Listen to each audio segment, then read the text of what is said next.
Welcome to the Salmon Runs YouTube. Enjoy the video. In this video, I will show how to make a delicious pasta salad with Italian dressing.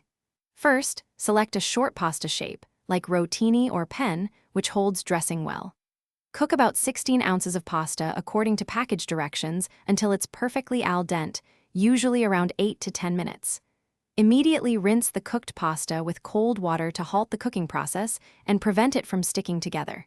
Then, drain it very thoroughly, ensuring no excess water remains, before moving on to the next steps. Next, let's prepare our fresh vegetables to add vibrant color and crunch.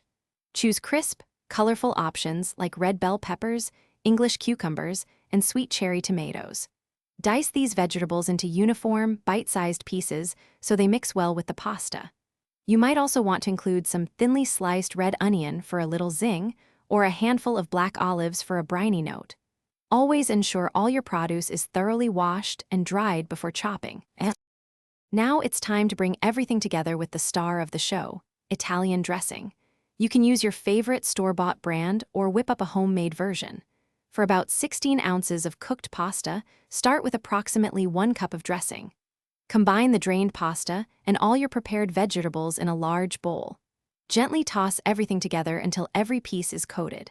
Add more dressing gradually if the salad seems dry, but be careful not to overdress it. Finally, for the best flavor, cover your pasta salad and refrigerate it for at least 1 hour. This chilling time allows all those wonderful flavors to meld and deepen. Before serving, give the salad another gentle stir to redistribute the dressing and ensure everything is perfectly mixed.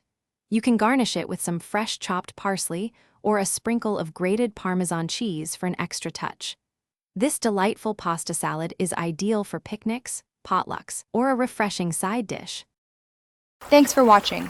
Consider subscribing if we helped you.